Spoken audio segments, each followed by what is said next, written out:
Olá, sou Josemaria Alves, do MOC, que é o Movimento de Organização Comunitária. Faço parte da equipe do projeto Bahia Produtiva, aqui no território do Cisal, e vamos dar continuidade aqui ao encontro nessa segunda parte, né? E aqui a gente vai falar um pouco sobre os comedouros, né? Os comedouros, eles devem ser dimensionados conforme a idade dos animais, o tipo de alimentação, o número de animais por lotes, se tem ou não tem chifres, certo? O tipo de material utilizado, empregado, dependerá do quê? Do custo e da mão de obra para a confecção desses comedouros, pois existem diversos tipos de materiais que podem ser utilizados, desde madeira, bombona, cano de PVC, folha galvanizada, como a gente observa aqui, né? Tem os materiais que foi utilizado, aqueles galões que o pessoal compra, utilizou a madeira, fez um pé, colocou o estacionamento do chão. Esse outro aqui também a gente colocou diretamente no chão. Então, qualquer material que a gente possa ter um fácil manuseio de limpeza pode ser utilizado sim como comedouro. Deve fornecer espaço suficiente, né, para que todos os animais do lote se alimentem ao mesmo tempo. E isso diminuirá o quê? A competição e estresse entre esses animais, certo? Porque a gente sempre tem aquele animal que é mais guloso, que quer comer mais do que os outros. Então a gente deve fornecer de forma uniforme para todos esses. A utilização de comedouros móveis tem sido cada vez mais empregada, certo? Porque facilita a limpeza e também a mobilidade nesse, né? Deixar aqui ou quando a gente levar para pasto, desses comedouros, quando a gente quer transferir eles para outros locais ou para outras baias, certo? Como acontece aqui no caso desses que são móveis. Deverão ter uma profundidade, né, de 10 a 15 centímetros, esses comedouros, a profundidade que vai até o fundo de 10 a 15 centímetros, ou de 15 a 20 centímetros, certo? De 10 a 15 centímetros de profundidade e 30 de largura, certo? Ao chão ele deve ter uns de 30 a 38 centímetros no chão, por isso que nesse a gente fez um pé, certo? Um pé de madeira para alcançar esse resultado. Já em cabritos, eles deverão ter de 15 a 20 centímetros do chão, não podem ser muito altos. Eles deverão ser construídos quando há pastos e não ter a cobertura da instalação, com essa cobertura, porque vai disponibilizar o alimento, ter uma proteção contra sol e contra a chuva, certo? Eles devem estar colocados de forma a não receber as fezes dos animais, evitando a contaminação de animais saudáveis e recontaminação dos animais que já tiveram alguma doença. Por isso, eles são instalados assim nessa altura, acima do chão, né, nessa linha média de dorso-lombo, para a categoria alojada naquela baia, naquele piquete. O interessante seja isso. Outro aspecto que deve ter dentro das instalações é o saleiro, certo? O saleiro ele geralmente é disposto em todas as baias quando tem um confinamento ou semi-confinamento ou em pasto. É utilizado nesses 3 métodos de produção. Pode ser construído de vários materiais, assim como comedouros, como madeira, borracha, plástico. O pessoal utiliza muito saleiros como esses pneus de carro, certo? Cortam ao meio e faz como um saleiro, que é de fácil manuseio. Outra questão são os bebedouros. É muito importante a questão dos bebedouros dentro das instalações e do manejo da propriedade. Os bebedouros eles devem estar presentes em todas as instalações e nos pastos. Eles devem proporcionar água num volume necessário para os animais e com qualidade também essa água e sem ocorrência de vazamento, né, de extravasamento dessa água. O tipo de bebedouro dependerá do custo, mão de obra empregada e do material de fabricação. Assim como o comedouro, a gente tem o quê? Alguns modelos que podem ser utilizados de material reciclados, como os tambores plásticos, pneus velhos, madeiras recicladas. Na questão dos coxos de pneus velhos. A gente tem que ter um maior cuidado, porque ele é mais facilmente, fica mais limo. Então a limpeza tem que ser mais cuidadosa. Assim como o bebedouro, a gente pode fazer assim, com esses tambores mais velhos de água, enfim. Do material que se encontrar e que seja de fácil limpeza. Os outros poderão usar caixas de concreto. Não é muito utilizada essa questão do bebedouro de concreto, porque por conta da questão da limpeza, certo? E quando acontecer isso, o ideal é que se utilize o quê? Aqueles tipos de concha, né? Para encher esses bebedouros de forma automática. Os bebedouros acessíveis aos animais limpos e com água de boa qualidade deverão ficar a uma altura de 20 a 25 centímetros do chão e possuir um sistema de proteção para que os animais não entrem nos mesmos e defequem, assim como os comedores, né? E um dos meios de maior proliferação de doenças dos animais é a água, certo? O maior vinculador de doença conhecido no mundo é a água. E isso também serve para os animais. Todos os bebedouros devem ser protegidos contra a ação do sol e dessa forma se obter uma água com temperatura mais baixa, o que favorece o consumo. Isso principalmente quando é a pasto, que não tem nenhum tipo de abrigo, certo? Porque se você deixa a água exposta diretamente ao sol, aquela água vai esquentar muito, os animais não vão querer beber. E a questão das doenças tem que se observar muito, porque a maioria das doenças se proliferam dentro da água. Então, ter um manejo sanitário muito adequado com esses bebedouros. Outra instalação que a gente deve se buscar bastante dentro da nossa propriedade é as esterqueiras. Que apesar de não ser animais com grande porte como os bovinos, né? Os caprinos e ovinos, eles apresentam uma grande quantidade de dejetos, certo? Principalmente nos sistemas intensivos e extensivos. E gera com isso muitos resíduos, que se não manejados de forma adequada, podem ocasionar um sério prejuízo econômico e ambiental, principalmente. E várias propriedades, o dejeto é amontoado, né, em áreas próximas ao estábulo ou dos currais, e perdendo grande parte dessas características fertilizantes que esse material tem, e também atrai muita mosca. Então é um prejuízo de forma sanitária para isso, porque aqueles dejetos ficam ali próximo do curral e atraindo moscas e assim doenças. Em relação à quantidade do esterco produzido, estima-se que uma cabra ela produz o quanto? Em média, cerca de 600 quilos de esterco por ano. Olha aí a importância que tem uma esterqueira dentro da nossa propriedade, certo? Um caprino adulto, ela excreta cerca de 1,5 a 2 quilos de fezes por dia. Conhecedores, né, pesquisadores, observam que a quantidade de esterco produzido permite-se prever que não só essa receita seja oriunda, né, como a venda de produtos dessas esterqueiras, disponibilizando para quê? Para a própria agricultura familiar, certo? Então é uma forma natural da gente converter aquilo que seria descartado para estar fertilizando os solos da produção, certo? Os estercos de ovino e caprino que se constitui como um dos adubos, né, mais ativos, e eles são concentrados, estimando-se que 250 quilos de esterco de cabra equivale-se a 500 quilos de esterco de vaca.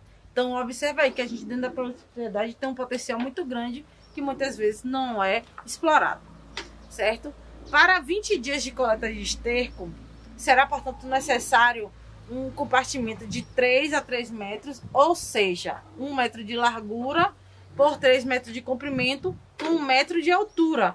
Uma esterqueira desse tamanho é suficiente a gente ter dentro da nossa propriedade para estar armazenando aquele esterco, certo? Assim, por um período no mínimo de comprimento de 60 dias, a esterqueira pode ter de 3 compartimentos, onde cada qual, certo, vai se utilizar durante 20 dias. A esterqueira ela pode ser construída de forma de placas de concreto ou alvenaria, pois esses materiais podem ser utilizados na construção para suportar materiais corrosivos como a urina dos animais, certo? Então, deve-se atentar para essa situação. Um dos principais utilizações do esterco é justamente para a venda, para compor o quê? A matéria orgânica do solo em propriedades de produção agrícola ou da própria propriedade do agricultor, dos nossos beneficiários, chegando ao quê? A ser um preço de custo considerável dentro da produção de caprinos e de ovinos. Outro fim que esse produto deve ser dado é a utilização de compostagem de biodigestores. Então, a gente vê uma infinidade de utilização do esterco na nossa propriedade. As instalações de armazenamento dos dejetos, né, esterco de ovinos e caprinos, também denominadas de esterqueira, o nome, deverão ser distantes dos apriscos e dos currais, né, bem como de outras instalações da propriedade. Porque pela grande proliferação de mosca, os locais mais adequados para a construção de esterqueiras é onde, para o material sólido, em terrenos inclinados, certo?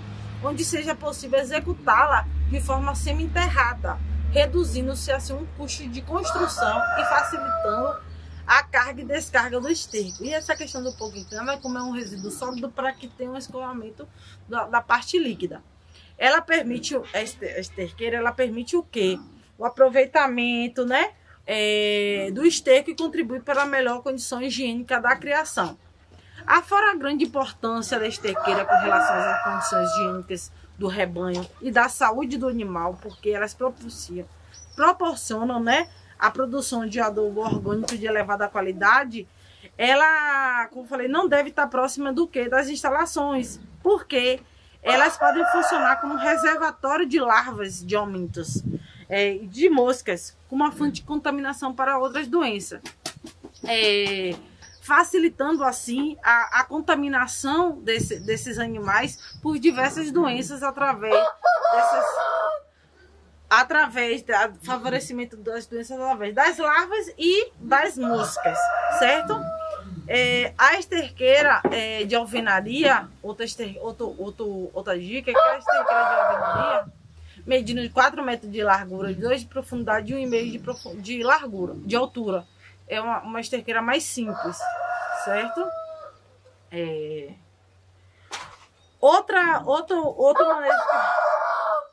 Outro manejo que a gente tem que ter diário dentro da nossa propriedade, qual é a questão da limpeza dessas instalações que a gente citou aqui. Na higienização dos coxos, por exemplo, devem ser retiradas diariamente as sobras, visto que as mesmas podem ter um meio de cultura para micro-organismos patogênicos e de tal cuidado que deve ser maior se a umidade da dieta for elevada, como por exemplo fornecimento de forragem fresca, né? No fornecimento de forragem fresca ou de silagem e concentrado do mesmo coxo, deve-se ter um cuidado ainda maior nesses reservatórios. Deve-se evitar que os coxos recebam radiação excessiva de sol, chuva, sereno, pois haja que tem muitas vai comprometer, né, a ingestão do voluntário dos animais se estiver dessa forma, fazendo com que haja mais sobras de alimento. Então, esses restos de alimento devem fazer o quê? Levar para a esterqueira, certo? E o que acontece? Na limpeza da propriedade, deve-se varrer diariamente toda a área para a retirada de restos de alimento. Para a retirada de restos de alimento e para a retirada de fezes dos animais. Isso deve ser de forma diária, certo? Você imagina aí que 10 animais presos em um local durante a noite, que normalmente prende-se esses animais durante a noite. Aí esses animais vão estar ali presos de 6 da tarde a 6 da manhã, defecando ali, naquele local o tempo todo. Então, assim, tem que se fazer essa limpeza para que não ocorra o acúmulo de fezes naquele local. Como é que deve ser feita essa limpeza? No chão batido, a gente deve varrer só a sujidade de cima, deixando o chão batido, certo? Com uma vassoura normal. Outra questão que deve ser feita é com a desinfecção. Como é feita essa desinfecção? Essa desinfecção é feita com água clorada, certo? E essa água clorada com o quê? Com hipoclorito de sódio. A gente pode usar uma proporção de 200 ml de hipoclorito de sódio para 20 litros de água, certo? E fazer o quê? A gente vai utilizar essa água clorada, esse hipoclorito de sódio, para bombear com a bomba costal toda a instalação. Toda a instalação. A gente vai bombear tudo para que a gente consiga fazer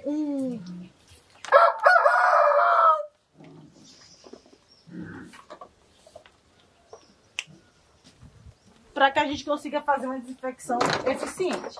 Tem essas bombas aqui que a gente utiliza, certo? Ah, como é a água, o hipoclorito? Essas águas mesmo que a gente utiliza. A gente vai diluir isso em água, certo? E bater isso em toda a propriedade. Eu vou fazer essa desinfecção como? Essa desinfecção deve ser feita em todas as cercas. Aí a gente vai bombando e vai fazendo. Em todas as cercas, essa desinfecção deve ser feita nos telhados, certo? Em todas as cercas provenientes, certo? Onde os animais ficam. Quando é que eu devo fazer essa desinfecção? Uma vez por semana é o suficiente, certo? Tomar cuidado naquelas propriedades que tem uma grande infestação de doença, certo? Tem uma propagação de doença, então deve se fazer de forma mais reduzida o tempo. Pronto, eu estou aqui com uma instalação de uma hemeriose dentro da propriedade. Essa desinfecção vou fazer ali a cada 4 dias, certo? A cada 3 dias, para que a gente consiga o quê? A gente consiga controlar essa doença dentro da propriedade. Vai varrer todas as fezes da instalação, da parte interna e da parte externa, certo? E depois vai fazer a desinfecção com hipoclorito de sódio em toda a instalação. E bater em tudo mesmo, né? Desde as portas ao teto, certo? Outra questão que a gente deve utilizar muito na propriedade é o pé dilúvio. O pé dilúvio Antes de falar um pouco do pé dilúvio, outra coisa que a gente pode fazer também a desinfecção é o lança-chamas, certo? A utilização do lança-chamas. Ele causa uma desinfecção física, né? Onde a gente vai passar esse lança-chamas em toda, assim como bombeou água com hipoclorito, a gente vai passar o lança-chamas em todo. Pode botar na madeira a 20, 30 centímetros da madeira, que não vai queimar essas cercas, certo? Pode utilizar de forma segura. No chão, se for aquele chão de tábua ripada, pode passar no chão também, certo? O pé dilúvio. O pé dilúvio é outro manejo que a gente utiliza dentro da instalação. Esse pé dilúvio é utilizado 200 gramas de óxido de cálcio, né? Que é o cal, para cada 10 litros de água. Então a gente faz essa diluição. Ou então a gente faz um outro, que é de 1 kg de sulfato de cobre mais 1 litro de formol para 100 litros de água. Esse daí que eu ensinei agora de sulfato de cobre, né? A gente tá vendo aqui, é um pé dilúvio molhado. A gente utiliza muito quando tem uma infestação muito grande, certo? Um programa muito grande de mó de casca, né? A pseudodermatite é muito utilizado. O formol, ele é muito forte. Só que ele é um pouco mais caro do que o que a gente utiliza com cal. E o do cal a gente pode fazer tanto o pé dilúvio molhado, como a gente pode fazer um pé dilúvio seco, certo? Qual a dimensão do pé dilúvio? 2 metros de comprimento, com 10 centímetros de profundidade. A largura, ela deve ser a mesma da largura da porteira. Tem-se a cerca aqui, quando o animal vai passar, o pé dilúvio deve estar instalado aqui, né? 10 da profundidade e da largura, né? Pegando todo o comprimento da porteira. Comprimento do pé dilúvio deve ser suficiente para o animal não pular o pé dilúvio, principalmente os caprinos que tem esse hábito, certo? Então tem que ter um comprimento suficiente para isso. Aqui a gente joga o cal nesse local, e assim os animais vão passar por esse local.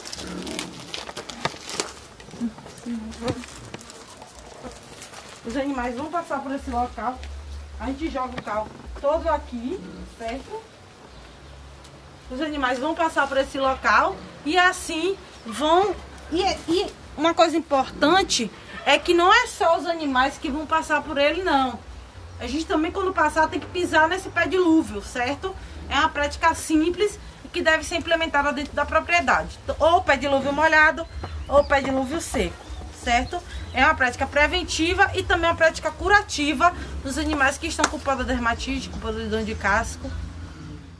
A TER à Distância é uma adaptação das atividades de assistência técnica e extensão rural do Bahia Produtiva, projeto do Governo do Estado da Bahia por meio da Secretaria de Desenvolvimento Rural do Estado da Bahia, executado pela CAR, Companhia de Desenvolvimento e Ação Regional, com recursos provenientes de acordo com o empréstimo com o Banco Mundial. Essa modalidade visa a continuação das atividades de capacitação e apoio para produtores, associações, cooperativas, empreendimentos produtivos e agentes comunitários rurais.